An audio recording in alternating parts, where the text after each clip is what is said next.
Pria ini mendapat kabar kalau mantannya 7 tahun lalu akan menikah dalam 10 hari lagi. Tetapi bukannya duduk di kursi Indomaret sambil minum Gulda, si pria ini malah mengecerit mantannya itu. Dan itu terjadi berkali-kali sampai akhirnya film ini dimulai dengan memperkenalkan tokoh utama, Kenji. Setelah lulus kuliah di kota, ia kembali ke kampung halamannya dan bekerja serabutan hanya untuk bertahan hidup tanpa tujuan yang gak jelas. Ketika sedang tidak punya uang, ia bekerja. Namun, jika tidak, ia hanya bermalas-malasan di rumah sambil main Magic Chess. Suatu hari, saat sedang asyik memancing, Kenji menerima telepon dari ayahnya. Ayahnya memberitahu bahwa mantan kekasihnya yang bernama Naoki akan segera menikah dan mengundangnya ke resepsi. Kenji memiliki kenangan indah dengan Naoki. Ia adalah cinta pertamanya saat SMA. Meskipun sudah berpisah selama 7 tahun, tetap saja ada perasaan di antara keduanya. Kenji langsung berkata kepada ayahnya bahwa ia akan datang ke acara itu, yang rencananya akan diadakan 10 hari lagi. Sebelum menutup telepon, Naoki juga sempat berbicara dengan ayahnya dan menanyakan keberadaan Kenji. Keesokan paginya, saat Kenji baru bangun tidur, ada seorang tamu di rumah. Ternyata tamu itu adalah Naoki, si mantannya, yang katanya kebetulan lewat dan mampir ke rumah Kenji setelah diberitahu alamatnya oleh ayah Kenji. Meskipun sudah lama tidak bertemu, Naoki sama sekali tidak merasa canggung dan bersikap baik pada pria pengangguran itu. Naoki masuk dan melihat-lihat seisi rumah Kenji. Ia lalu duduk di sofa dan mulai mengenang masa-masa indah mereka sekitar 7 tahun yang lalu. Dulu, mereka tinggal bersebelahan dan sering bermain bersama. Kita pun akhirnya tahu bahwa mereka tidak hanya berpacaran, tetapi juga bersahabat sejak kecil. Di tengah-tengah obrolan mereka pun sempat membahas kedekatan mereka di dahulu kala. Naoki bercerita bahwa tunangannya adalah seorang abdi negara dan baru akan mendapatkan cuti 5 hari lagi untuk melangsungkan pernikahan mereka. Jadi, selama 5 hari ini Naoki sendirian untuk mempersiapkan pernikahannya. Maksud kedatangannya sekarang adalah untuk meminta bantuan Kenji menemaninya ke sana kemari, termasuk untuk pindah ke rumah baru. Ia tahu kalau Kenji belum punya pekerjaan tetap. Kenji pun diajak Naoki untuk ikut dengannya. Dan Kenji yang menjadi sopirnya, mereka pergi ke bengkel mobil dan berbelanja. Setelah itu, mereka juga mampir ke warteg untuk membeli ramen. Selesai makan siang dan berbincang di tempat yang penuh kenangan bagi mereka ini, Naoki mengajaknya berkunjung ke rumahnya.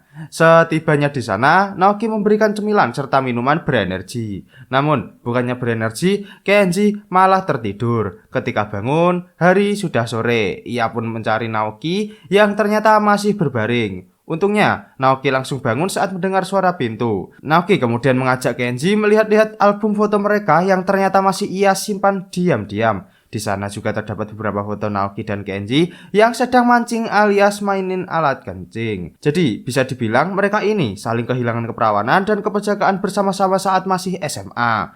Naoki merasa geli saat melihat kenakalan mereka di masa lalu. Kenji bingung mengapa Naoki masih menyimpan foto-foto itu setelah bertahun-tahun. Naoki menjawab bahwa Kenji adalah cinta pertamanya dan ia hanya menyimpannya untuk kenangan semata. Kenji menyarankan Naoki untuk segera membuangnya. Ia takut jika tunangannya yang bernama Tanaka melihatnya. Namun, Naoki membantah dan menjawab bahwa ia akan menyembunyikan saja. Setelah itu, mereka berdua pergi melihat rumah baru Naoki yang akan ditinggali setelah menikah. Kenji memuji rumah itu karena berada di pinggir pantai. Meskipun jauh dari kota, pemandangannya sangat indah. Kenji pun membantu Naoki membawa barang-barang ke rumah barunya.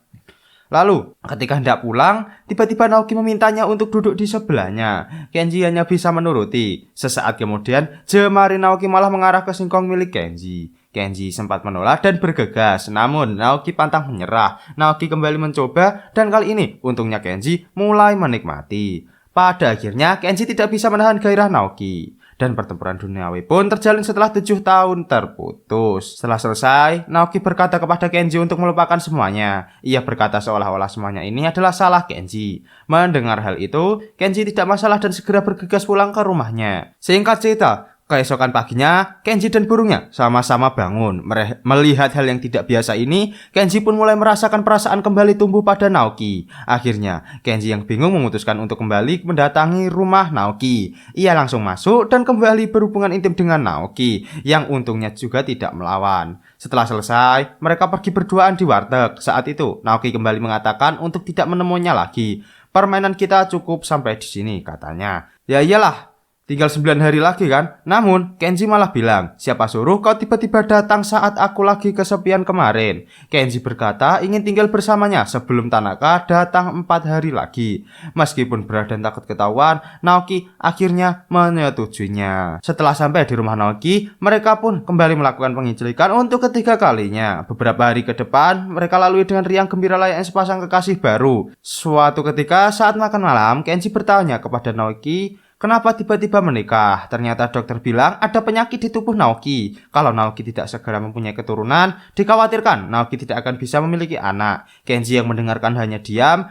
Dia tidak bisa menjawab karena ia bahkan tak punya pekerjaan. Bagaimana bisa bertanggung jawab untuk menghidupi Naoki? Sementara Naoki sangat mencintai Kenji. Dia ingin mengorbankan segalanya untuk Kenji. Maka dari itu, Naoki terus melayani nafsu Kenji yang sangat tinggi sampai Kenji merasa sakit saat di toilet.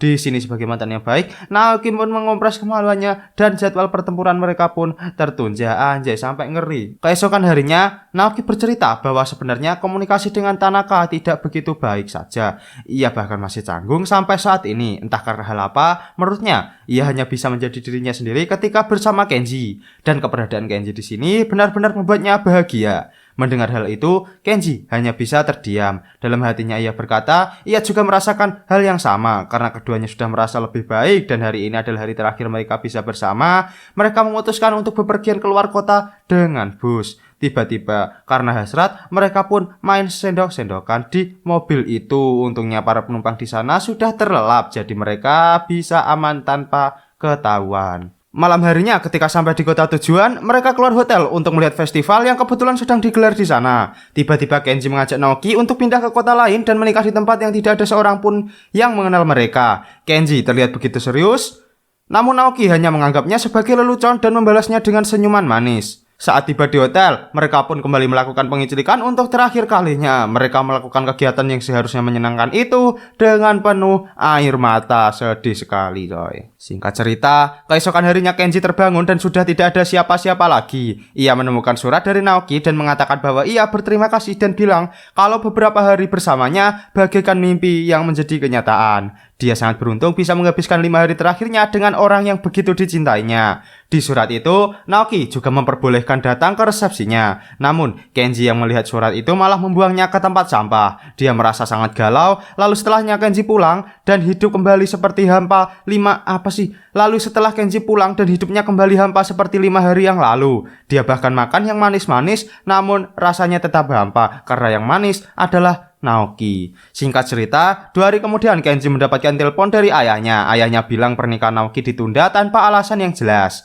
Kenji sempat ingin menceritakannya tentang kebersamaannya dengan Naoki beberapa hari yang lalu. Namun untungnya dia tidak keceplosan. Akhirnya, untuk memastikan semuanya ini, Kenji memutuskan untuk mendatangi rumah Naoki. Untungnya saat itu Naoki lagi sendirian. Naoki di sana menjelaskan bahwa acaranya ditunda karena Tanaka harus pindah ke lokasi dinas. Sehingga acara resepsinya juga harus diundur. Ia juga belum bisa memastikan sampai kapan acara ini akan diundur.